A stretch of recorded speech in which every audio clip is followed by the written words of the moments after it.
अस्सलाम वालेकुम my YouTube family, कैसे हैं आप सब। अल्हम्दुलिल्लाह आपकी दुआ से मैं बिल्कुल ठीक हूँ। और अभी मेरी आवाज़ में उतना मतलब रौनक नहीं है, उतना दम नहीं है, वैसे नहीं बोल पा रही मैं जैसे हमेशा मैं बोल लेती हूँ।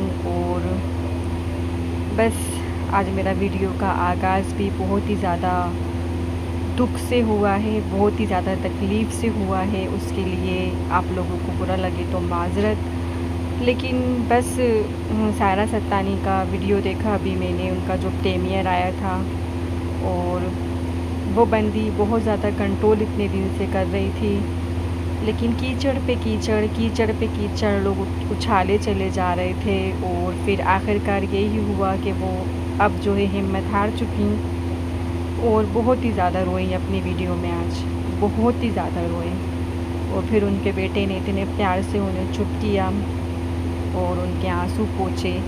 तो मैं उनसे बोलना चाहूँगी कि आप बहुत खुश नसीब हैं कि अल्लाह ताला ने आपको ऐसे दो बेटे दिए जो आपके आंसू पोंछ सकते हैं, वरना किसी के पास तो आंसू पोंछने के लिए भी कोई नहीं होता।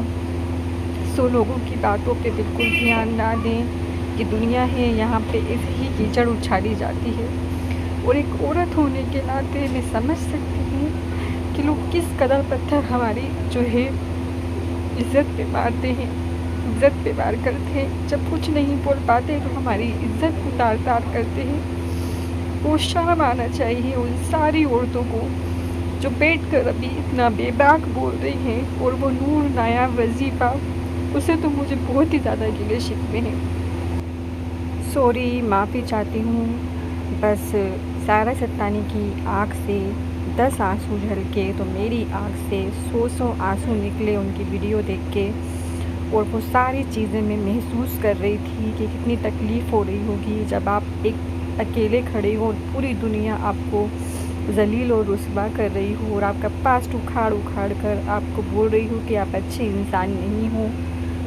तो नूर नायाब वजीफ़ा से मैं ये बोलना चाहूँगी, उन्होंने कल अपनी वीडियो में बोला कि लोगों को मेरे चैनल के नाम से भी प्रॉब्लम है। और उनका इशारा मेरी तरफ ही था क्योंकि सबसे पहले मैंने ही चैनल के लिए आवाज़ उठाई थी। तो हाँ, आपके चैनल के नाम से बहुत ज़्यादा प्रॉब्लम है मुझे, क्योंकि आप वहाँ पर वज़ाइफ पेश करती थी, आप वहाँ पे वजीफ़े दिया करती थी जिस पे व्यूज़ नहीं आए तो आपने उसको अब रिएक्शन चैनल बना लिया। और वजीफ़ों के नाम से आप किसी औरत को ज़लील कर रही हो वहाँ पर बैठकर। तो सबसे पहले तो आपको अपने चैनल का नेम चेंज करना होगा।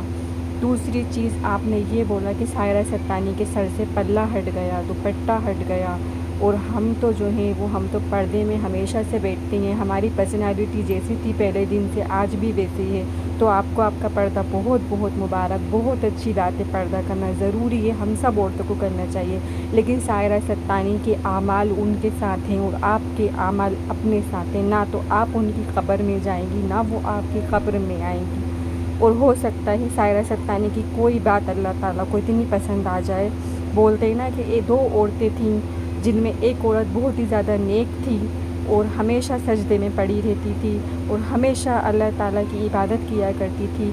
लेकिन एक औरत ना इबादत करना जानती थी, न पर्दा करना जानती थी, न सजदा करना जानती थी, लेकिन अल्लाह ताला ने उसको जन्नत दी और उस पर्दे वाली औरत को जहन्नुम दी।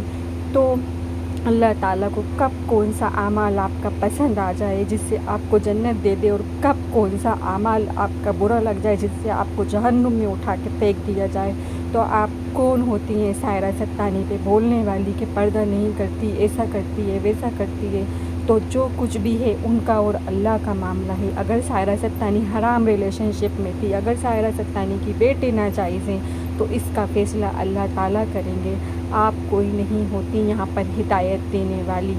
दूसरी बात, आपको आपका पर्दा बहुत बहुत मुबारक, आपको आपकी नमाज़ें बहुत बहुत मुबारक। ना तो आप मेरी कब्र में जाएंगी, ना मैं आपकी कब्र में जाऊंगी।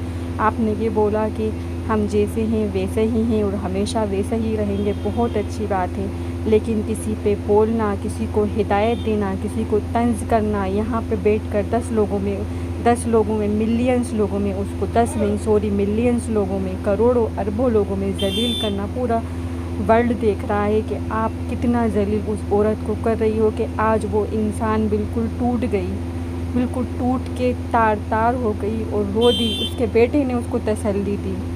تو آپ کیا کر رہی ہو یہاں پہ؟ ہر کسی کا کوئی نہ کوئی پاسٹ ہوتا ہے۔ اگر ساحرہ سبطانی کا کوئی پاسٹ ہے، چاہے وہ جس بھی انداز میں ہے، اس سے آپ کو کیا لینا دینا؟ آپ ریئیکشن دیتی، لیکن ریئیکشن کے نام پہ آپ نے عزت کی دھجیاں اڑا دیں۔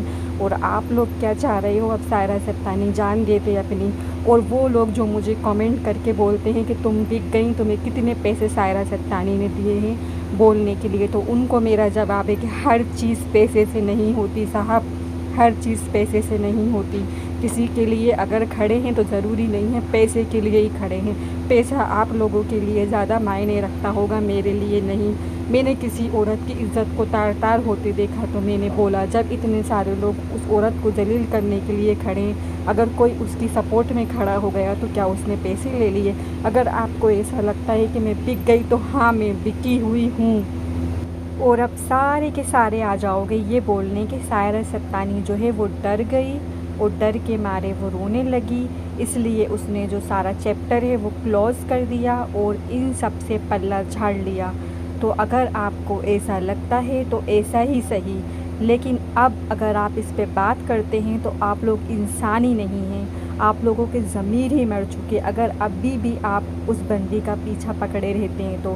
اور اب بات اللہ تعالیٰ کے پاس بھی پہنچے گی، کیونکہ اللہ تعالیٰ بھی منع فرماتا ہے کسی کو ناحق ستانے کا۔ ساحرہ سبطانی نے آپ لوگوں کا کیا بگاڑا؟ اگر ساحرہ سبطانی نے کسی کو مرا ہوا بولا تو اس میں آپ کا کیا جاتا ہے؟ یا قاسم سبطانی کے بارے میں بولا کہ وہ مر گئے ہیں۔ کوئی بھی عورت جو ہے وہ اپنے پاسٹ کو لے کے ہمیشہ جو ہے وہ شرمسار رہتی ہے، بھلے ہی چاہے غلطی مرد کی ہی کیوں نہ ہو۔ کبھی نہیں بتانا چاہتی کہ میرے ساتھ ایسا ہوا تھا۔ کچھ عورتیں جھوٹ بول جاتی ہیں کہ شوہر جو ہے وہ ایکسپائر ہو گئے، کچھ عورتیں بول جاتی ہیں کہ یہ وجہ تھی۔ کبھی بھی انسان اپنا پورا سچ نہیں بتاتا۔ ہاں، کچھ لوگ بتا دیتے ہوں گے، لیکن ضروری نہیں کہ پورے 100% لوگ ہی پورا سچ بتا دیں۔ کیونکہ آپ لوگ کرتے ہو ایکسیپٹ ایسی عورت کو؟ کرو گے؟ کبھی نہیں کرو گے۔ وہ سچ بتائے گی، 100 بار روئے گی، رو رو کر آپ کو بتائے گی، آپ لوگ رو رو کر سنو گے اور آپ لوگ ہنس ہنس کے بولتے ہو۔ اور جتنی بھی یہ یوٹیوب پر بیٹھی ہوئی ہیں نا ذلیل کرنے، یہ ساری وہ پھاپے کٹنیاں ہوتی ہیں نا، وہ ہیں یہ کہ جگہ جگہ کی جو گلیوں میں کھڑی ہوتی ہیں، اس کی برائی، اس کی برائی، اس کے گھر کی غیبت، اس کے گھر کی غیبت، اور ایک ایک راز کھول کھول کر باہر لے کر آتی ہیں۔ دوسروں کے جو عیب ہیں وہ پورے دنیا کے سامنے تار تار کرتی پھرتی ہیں۔ یہ وہی پھاپے کٹنیاں ہیں، چاہے وہ نور نایاب وظیفہ ہو یا پھر وہ سمو 111 جو بھی ہو، تو یہ سبھی جو ہیں یہ پھاپے کٹنیاں ہیں۔ اور رہی بات اب اس کی کہ ساحرہ سبطانی نے جو ہے وہ چیپٹر کلوز کر دیا، تو جتنا بھی ساحرہ سبطانی آپ کو پروف دے گی تو بھی وہ عورت غلط ہی رہے گی، کیونکہ اگر آپ اس چیپٹر کو کلوز کرتے ہو تو آپ کے ویوز آنا بند ہو جائیں گے نا بھائی۔ سو اس لیے جس کو بھی پرابلم ہے بولے اور پھر جواب بھی لے۔ اور رہی بات نور نایاب وظیفہ کی، تو ان کے اندر میں نے دیکھ لیا، کل تک تو وہ مجھے دیندار نظر آتی تھی، لیکن اب مجھے وہ نظر آتی ہیں کہ ہمارے نبی نے بولا تھا کہ ایک وقت ایسا آئے گا جب انسان کی شکل میں بھیڑیے ہوں گے، تو وہی وہ نور نایاب وظیفہ ہے، انسان کی شکل میں بھیڑیا جو دکھتی تو شریف ہیں لیکن وہ دوسری عورت کو یہاں پر ذلیل عورت بتاتی ہیں۔ سو ملتے ہیں ہم نیکسٹ ویڈیو میں اور دیکھتے ہیں اب آگے یہ لوگ کیا بولتے ہیں۔ تب تک کہ اپنا بہت سارا خیال رکھیے گا۔ اللہ حافظ۔